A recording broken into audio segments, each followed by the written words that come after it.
A video published by Hamas militants on social media shows a close assault on an Israeli tank, recorded by a helmet-mounted camera. The outcome of the incident is unclear. In the video, the fighter from Hamas Al-Qassam military wing emerges from Hamas' extensive underground tunnel network, stretching hundreds of miles and stocked with arms and supplies, to take up a concealed firing position near Al-Zaytun, by which a column of Israeli Merkava tanks is rolling. Once the tanks have passed, the fighter sprints up to a tank and manually places a shape-charge armor-piercing grenade on its side hull. The hanging steel balls and chains used to protect the vulnerable area between the rear turret and hull from rocket-propelled grenades, RPGs, is clearly visible. The fighter scurries back to his firing position, and a blast can be heard behind him. He then turns around and discharges a Hamas-built 105mm Yasin RPG at the Israeli tanks. The flash as the RPG's shape-charge warhead detonates is briefly visible. The attack's effect is unknown. The hand-placed warhead appears to have been placed at angle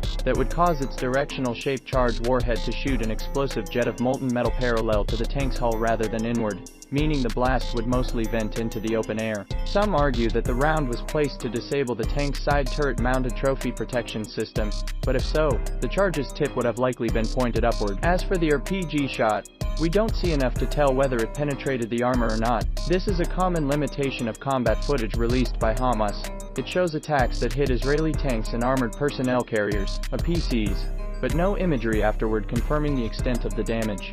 After all, a hit defeated by armor still produces a flashy blast with debris, smoke, and sometimes even small external fires. But if a tank is fully knocked out, one may observe crew bailing out, warping or fragmentation of surfaces, the tank erupting into sustained flames, or smoke continuously pouring out from internal fires or explosions. Non-penetrating hits may sometimes disable a vehicle's sensors, weapons, or tracks, potentially leaving it unable to perform its mission until repaired. Furthermore, the explosive reactive armor and trophy active protection system defending Israeli tanks produce explosive flashes of their own when intercepting incoming attacks. See, for example, the trophy interception captured on video below at the 30-second mark. Note that the point-of-view tank also sports a cope cage to protect against drone-dropped grenades. It's understandable that anti-tank ambushers withdraw after firing to avoid return fire, but without visuals on the vehicle's status after the blast, not much can be inferred. For this reason, drone footage released by Russia and Ukraine's military